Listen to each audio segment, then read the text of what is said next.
Welcome to the second part of Lecture 2 for Chem 418 on nuclear properties.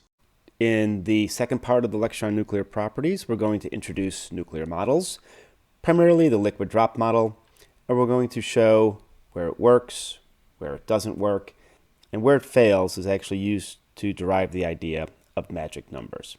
We're going to talk about nuclear stability from mass change using the nuclear mass parabola. We're also going to demonstrate how nuclei have shape and how this shape is measured. And then we're going to end the lecture on nuclear properties discussing spin, parity, and magnetic moments.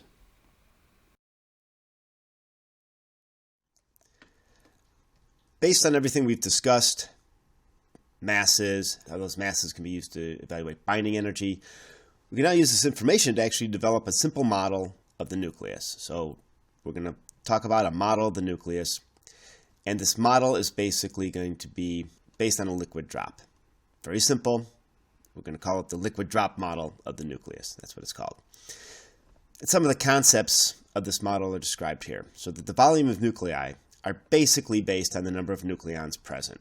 You can't compress nuclear matter, so the size is fundamentally based on the number of nucleons.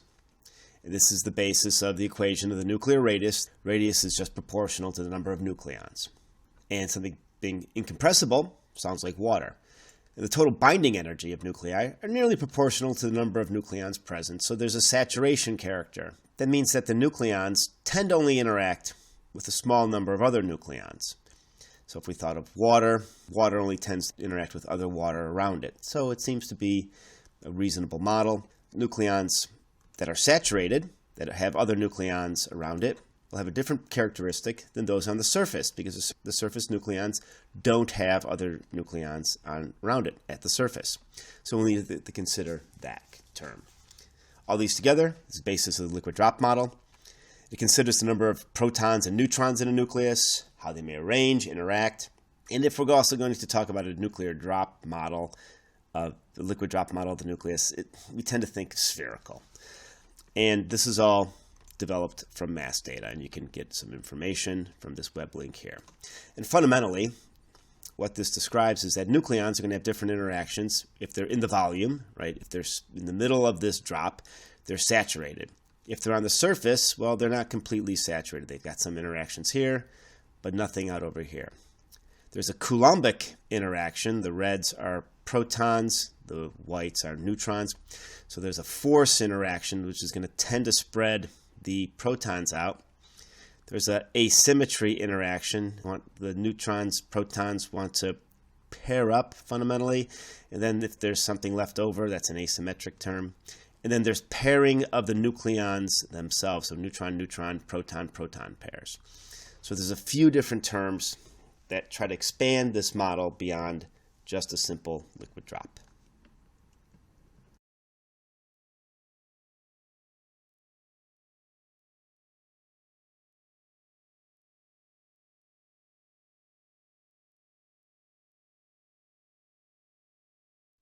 On the previous slide, we showed the physical representation. Now let's talk about the mathematical representation. Equation here, where I'm going to calculate the binding energy as a function of different terms.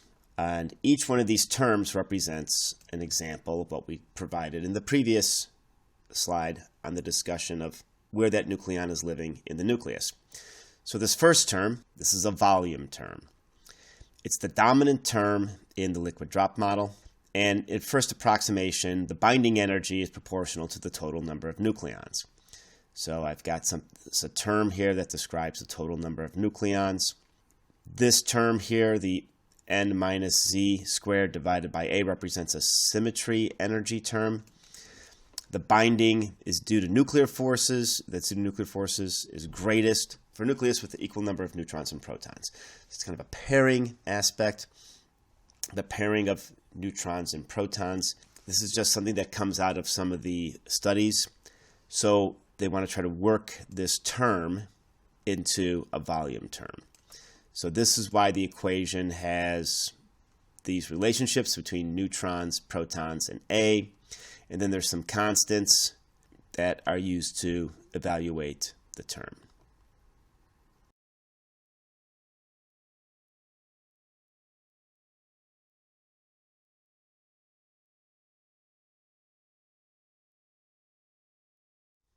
The second term, that's our surface term. See, and it's shown here, subscript 2. Remember, there were constants for that, and then I've got another constant for the K.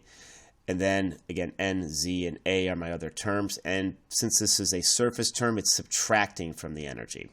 Remember that nucleons at the surface are unsaturated. This surface term decreases with importance as the nuclear size increases. More nucleons are interfacing with the first term as opposed to the second term in relative terms. The third and fourth terms, those are Coulomb energy terms. The third term represents an electrostatic energy that comes from Coulomb repulsion. So it just talks about the number of protons. A is how those protons are fundamentally diluted. It's 8 to the 1/3, so it's a radius term. And all this says is that I've got some term, the number of protons increases this Coulomb energy, and this Coulomb energy takes away the energy from the binding energy, so it's a negative. The fourth term represents a correction term for charge distribution within a diffuse boundary. Okay, so then now this is bringing in a recognition that the boundary of the nucleus isn't a sheer drop-off, that you get nucleon density changes close to the edge of the nucleus. And then the final term, you see that's our fourth term that we were talking about, the Coulomb. And then the final term is a pairing energy term. And this takes in account some of the trends that are seen, that the binding energies for a given A will depend upon whether the N and Z are even or odd. If it's an even nucleus, they tend to be the most stable. So this is a term that's used. And two like particles tend to complete an energy level by pairing in opposite spins. So neutron and proton pairs, that's where some of that pairing information comes in. So again, it's kind of a correction. It's a little bit more complex than drops of water, but it is taking data that was measured for the binding energies, which again come from the masses for isotopes, and applying them to this model.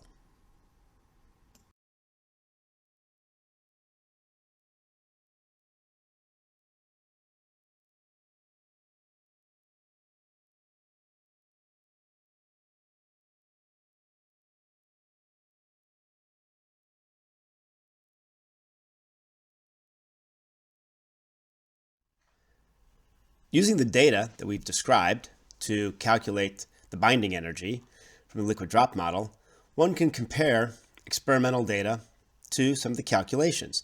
Now, if we can get the binding energy, then we can get the mass. So what's shown here is an example of a comparison of experimental and masses measured through the liquid drop formula.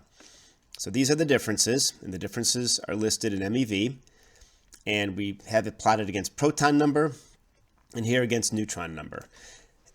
And if you look at this, there's some trends. We see that at 2, 8, 20, 28, 50, 82, and 126, for both the neutrons and the protons, we see these variations. And this is kind of evidence that there's some stability going on at these numbers. So we get unusual stability exhibited with 2, 8, 20, 28, 50, 82, 126. We're going to see that these are magic numbers. These are numbers where nucleons, when they fill to those levels, both protons and neutrons, incur stability within the nucleus. You can think about it in terms of electrons. When you fill a shell in an electron, you get noble gases. The nucleons, we're going to learn, do the same thing. So neutrons and protons fill shells in nuclei, and we get these stabilities at these numbers. So this evidence is coming from mass. We're getting the binding energies, and then we also get some information related to elemental and isotopic abundances. This is deriving the fact that just like electrons, there's concept of closed shells in nuclei. So we're seeing a similarity, trying to identify some trends. Now, we've been able to use the liquid drop model, and if you look at the data, you see that there's differences up to on the order of 10 MeV, which isn't really good, But there's some areas where the description between the experiment and the modeling with the liquid drop model is pretty good. But these peaks, they're demonstrating the limits of the liquid drop model. And it also demonstrates the limits of the concepts that go into the liquid drop model, where we're modeling the nucleus as a drop of liquid, and it has limitations. We see that there's structure, we see that there seems to be shell effects. And if you can think about this, this is similar to even how the atom, the idea of the atom, evolved over times. So this liquid drop model, we got some information. It's bringing us to the point that we have magic numbers, and this is going to be used, and we'll discuss this later in the course, about nuclear structure and models that are related to shell properties. We'll call that the shell model.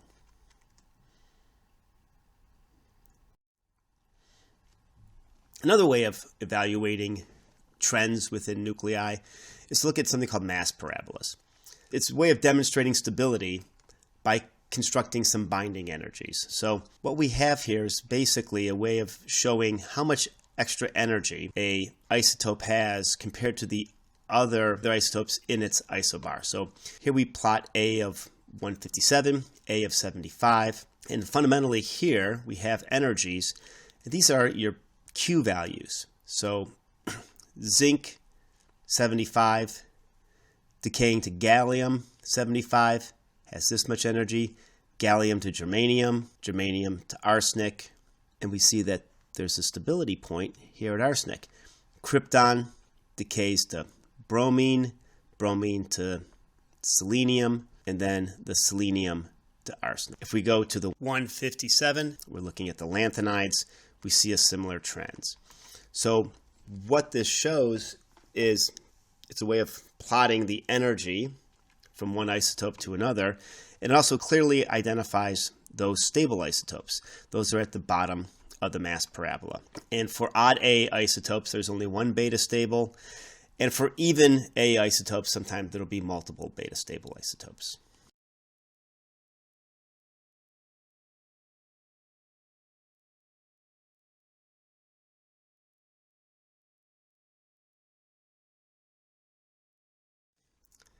Previous slides show an example of the A157. Here's an example of the A156 mass parabola. This is taken from the table of the isotopes. What we want to show here is that there are two stable nuclei within this trend. And again, we see this mass parabola is going to give a lot more information.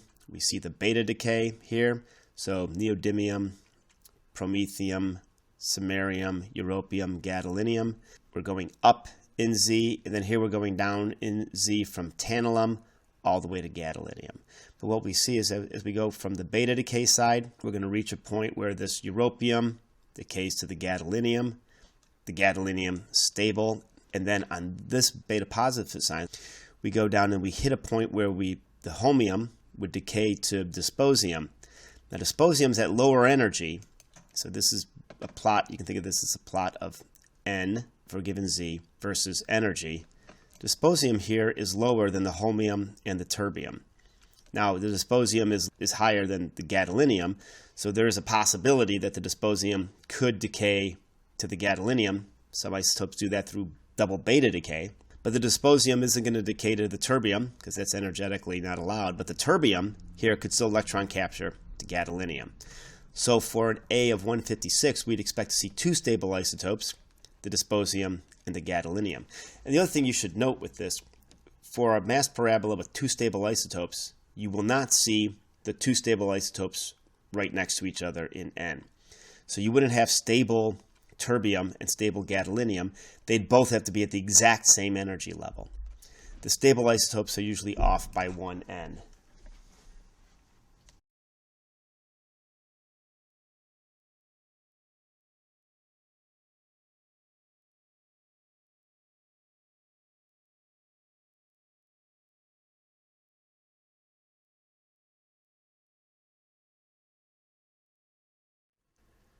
Right, let's further our discussion on nuclear shape.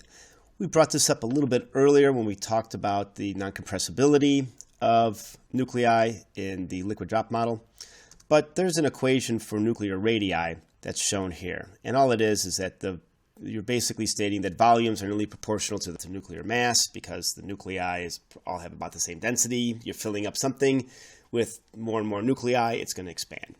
What it actually turns out is that nuclei are not densely packed with nucleons, that packing varies, so the density is going to vary. So we have an equation that talks about the radii, and it's pretty simple. There's a constant times a to the 1/3. So as I add more neutrons and protons, the radii is going to increase.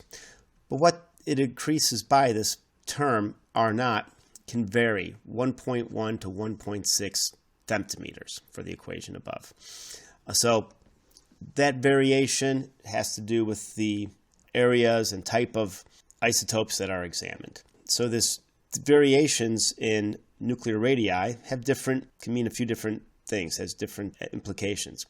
That there's a nuclear force field, that there's distribution in charges, and that there's nuclear mass distributions. So in other words, we're trying to get some of the information that we've talked about in terms of density, in terms of masses, and use that to get an idea of the shape of the nucleus. So right now we're just looking at something very simple, the radii, and we see that there's variations. We know that it will increase the more nucleons that are added, but how it increases varies somewhat.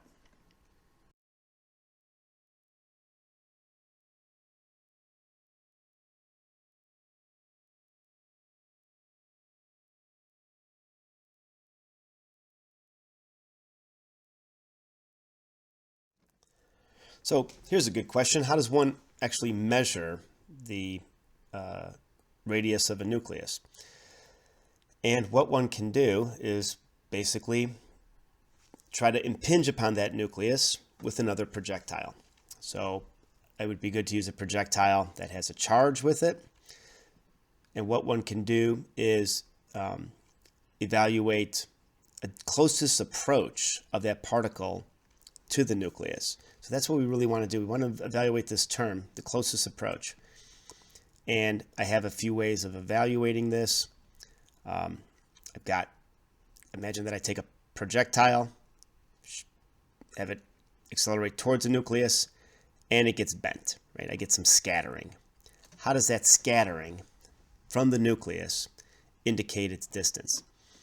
Well, I've got some d distance from the center of closest approach. And let's say I'm going to take an alpha particle. I've got some the particle's kinetic energy after the interaction, the particle's kinetic energy before the interaction. And what I can do for this distance, I actually want to get the distance of closest approach, which is head-on, and it's a collision. So when the particle's kinetic energy afterwards is equal to 0. So experiments are performed with this, and the most, the gold foil scattering experiment is the classic. But these experiments, what one can do is get the distance of closest approach. With a alpha particle, it's 2z, the charge, electron charge, divided by the kinetic energy. So you get distances of 10 to 20 femtometers for copper and 30 to 60 femtometers for uranium. Why are those differences, in the distances? They're pretty significant. It really has to do with the energy of the particle one is using to probe the nucleus. And what you're really looking at is Coulombic properties. So it's a close approximation, but it gives us ideas on what this distance of closest approach to the nucleus, and I can use that to get an idea of the radius of the nucleus. So I'm basically talking about a charge field that describes this scattering. And eventually I want to get, this is my impact parameter. I just want to understand the distance of closest approach, how the particle behaves when it gets scattered back. In the previous slide, we talked about an alpha particle impinging on a nucleus. Basically, any positively charged particle can be used to probe the distance. I could even use electrons, so I could use a negatively charged particle, but nuclear attractive forces become significant relative to the Coulombic forces. The closer you get, the more these nuclear attractive forces will start to override Coulombic repulsive forces. Neutrons can be used, but they're going to require higher energies because they're not subject to Coulombic forces. The high energies are needed for the de Broglie wavelength, so the wavelength that the neutron takes as it's traveling needs to be small compared to nuclear dimensions. And the problem with that, with using neutrons, is the higher the energy of the neutron, the less probable the interaction that neutron is going to have with the nucleus. So the cross-section, which we'll describe later, the cross-section, we talked about it in terms of the chart of the nuclides information, the probability of a reaction of a neutron with the nucleus to obtain this measurement is small. So really, measuring nuclei is best done with positively charged particles. As we alluded to on the previous slide, electrons can also be used for determining information about the nucleus. At moderate energies, data is fundamentally comparable to nuclei being spheres and uniformly charged. At high energies, more information comes out that shows that the nucleus has properties that indicates that it's no longer uniformly charged spheres. An example of that data is shown here, the reference provided here. And what this shows is scattering of electrons. One would assume from a Rutherford type cross-section, a Mott, which was earlier work, cross-section. And then this data, a Hofstadter data, shows that the cross-sections are lower and indicates structure of the nucleus. So in other words, data was obtained, information was used from previous studies and previous models that explain the nucleus. Now to explain this data, you start to bring in information related to nuclear structure that shows variations. One of the things that can be seen with electrons is that the radii are distinctly smaller than other methods. There seems to be a half density and a skin thickness associated with nuclei. So in other words, the half density is where the radius goes from full density at the core to half that core density. And then there's a skin thickness which defines the drop of density from 90% to 10%.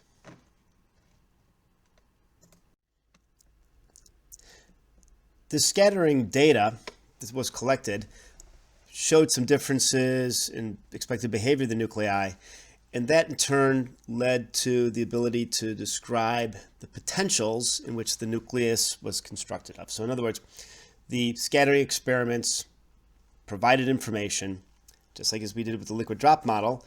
You had some models, you got some more data, you saw variations, so then you kind of change your models so that it helps explain the data that you're collecting better. So you see that it's an iterative process, which was used often. It's used in all areas of science, but the examples we're talking about today relate to nuclear properties. So the scattering experiments, the data potentially, approximately agreed with the square well potential in the nucleus. So imagine that the nucleons sit in this square well potential, this solid line that's shown here.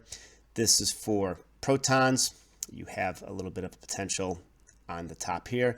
This is for neutrons. There is no potential here. What this means is that neutrons can easily enter the potential, where protons have to have a bit of energy to get into the potential.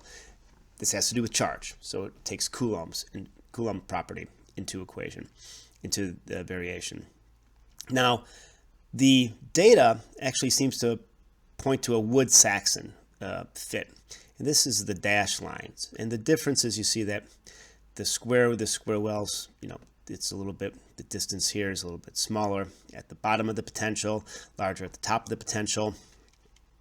But the reason that you have this is that this Wood-Saxon potential can describe some of the variations in nuclear density as a function of distance from the center of the nucleus. And you can determine something about a potential by understanding the potential at the origin and applying this equation where r is the distance. R is the distance here from the center from which you get a half potential. A is a constant, and this is the potential at the center of the nucleus. So now this information was utilized. You get an R naught of 1.35 to 1.6 femtometers for a square well. This term changes a little bit for the Wood-Saxon potential if you're looking at the half potential, so where it drops from the center to the half, or this where it goes from 90 to 10% of the full potential. This R naught goes to 2.2 femtometers. And this 90 to 10% drop can be defined as the nuclear skin thickness. Here's an example of the nuclear skin thickness. Pictorial example, you can imagine it that in the center you have a very dense nucleus. As you go out towards the edge of the nucleus, the nucleon density decreases, so you get this skin. And here's an example of the density at a given distance is equal to expanded equation, where it's a function of the initial potential, meaning the initial density. You see we have this distance here, which describes this skin thickness. You can use it to start assessing different properties of nucleons, and an example, what's shown here, is what percentage of nucleons in a given nucleus are in this skin.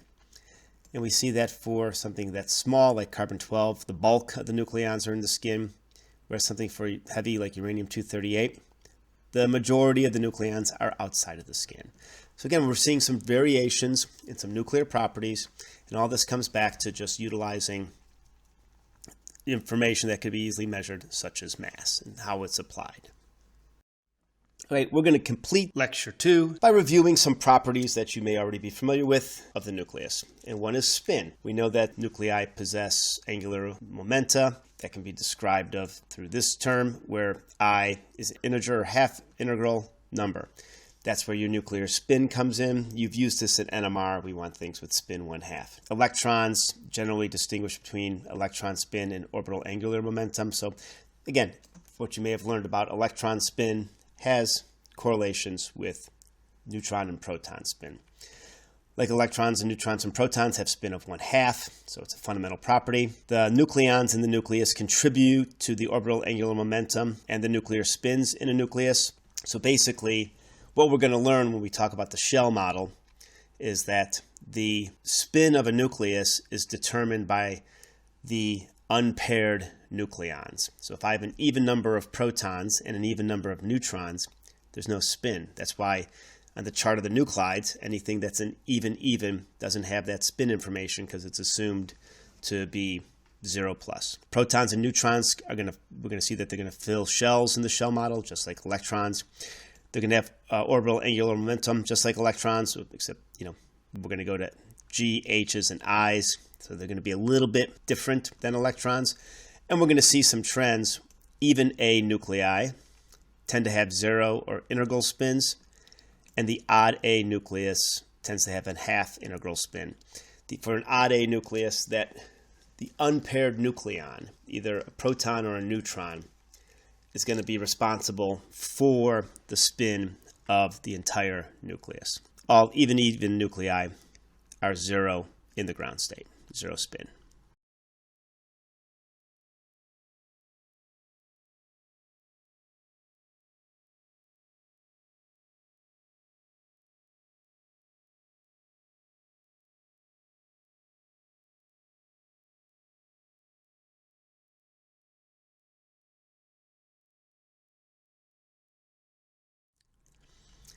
Nuclei with non-zero angular momenta also have magnetic moments, and these are from the spins of the protons and the neutrons. From nuclear magnetic resonance, you're familiar with the terms of the magneton, so it's basically the strength of this magnetic moment. These measured magnetic moments tend to differ from calculated values, and again, that indicates that protons and neutrons are not simple structures. So again, we're seeing this trend. You do a calculation, you measure something, they don't agree, come up with a reason that they don't agree.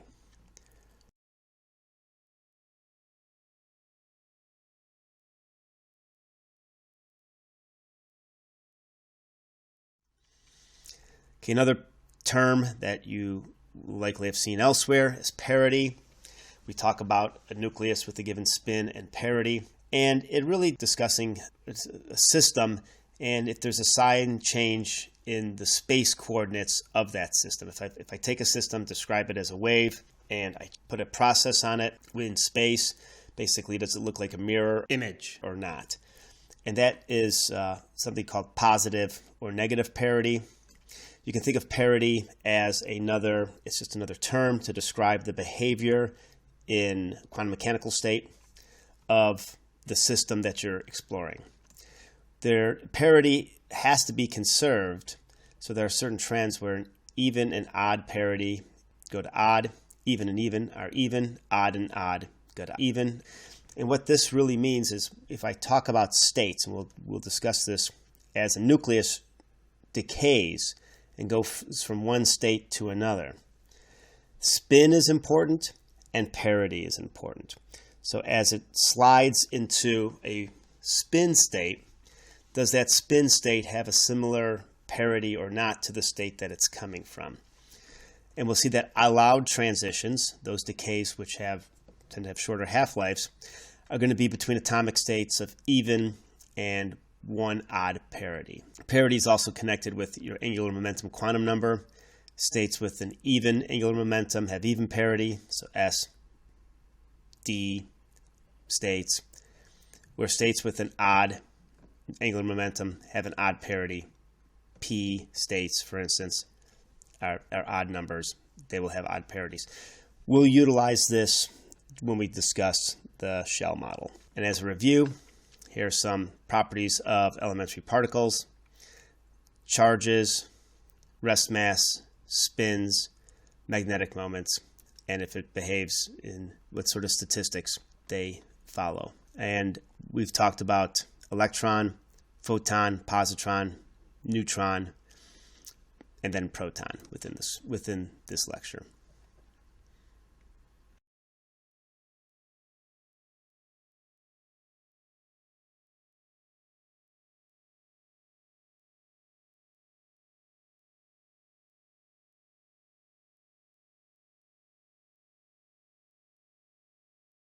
In the lecture on nuclear properties, we explored the use of nuclear data tools and provided examples on how they can be utilized. We discussed nucleon number, particularly the number of protons and neutrons in a nucleus, and how that relates to nuclear stability. We explored the role of nuclear mass in reactions, and we talked about the mass defect to determine energetics. We also explored binding energies, the mass parabola, and an introductory nuclear model based upon a liquid drop. This lesson also explored how to determine Q values in a number of different routes, including calculations, finding the data for specific reactions, or calculating specific reactions from the Q value calculator. We discussed how nuclear radii are determined. We talked about nuclear potentials and models, and also briefly discuss nucleon distribution within the nucleus, how nuclear matter density changes as one travels from the center to the edge of a nucleus. We also explored some quantum mechanical terms, and this is fundamentally a review, terms you should have seen previously.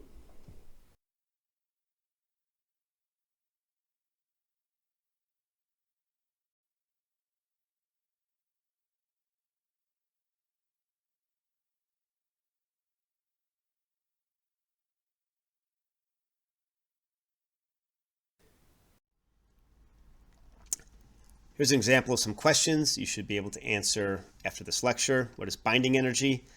Well, it's just the difference between the constituents that make up the isotope and the mass of the isotope itself. The total binding energy is shown here, where I take the number of protons, that mass, add it to the mass of the number of neutrons, and subtract the actual mass of that isotope. The binding energy is positive, and this binding energy can represent the change of that mass that goes into some energy that keeps the nucleus together. What does this binding energy predict? Well, it predicts a few things. One, that if I look at binding energy as a function of mass number, we get this binding energy curve. We see that there's some properties to this curve. As I go up to about from A of 1 to 56, I keep increasing. So this means if I take elements and put them together, I can fuse elements and gain energy. When I get to this iron group, this peak iron group here, I have a maximum value, And this is one of the reasons that iron has a relatively high abundance compared to other elements. So the iron group, that elemental abundance, is related to this nuclear property. And then finally, I can fission an isotope, something that's heavier. I can go from something heavy to something lighter. The binding energy increases, so energy gets released. Another question could be relationship between stable isotopes and the number of neutrons and protons. Well, we discussed that of the stable isotopes, over half of them are even. About an equal number are even-odd, odd-even. And there are only 4 stable isotopes with odd number of neutrons and odd number of protons.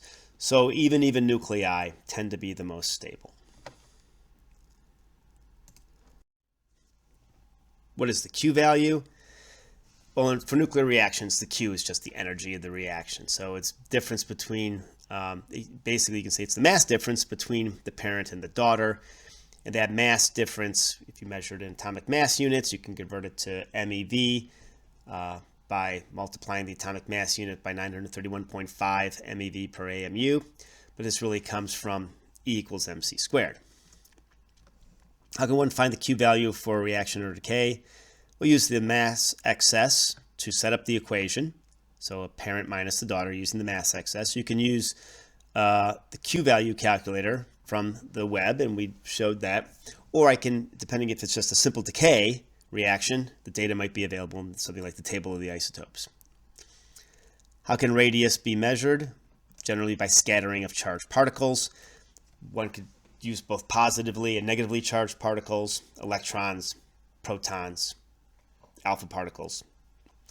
And they will give information about the scattering, and then that scattering information can be utilized to not only provide information on the radius of the nucleus, but give some details on the structure of the nucleus itself. What are some properties of the nucleus that can be measured? Well, we measured mass properties, but we can also measure nuclear spin, we can measure parity, and we can measure magnetic moment. And all these are windows that help us explain the properties of the nucleus. When you have completed Lecture 2, please comment on the blog and respond to the Lecture 2 quiz. In summary, Lecture 2 provided a strong overview of the tools used for nuclear data. This included the nuclear wallet card, the isotope browser, and 2 Q-value calculators. One from Brookhaven was reviewed in detail.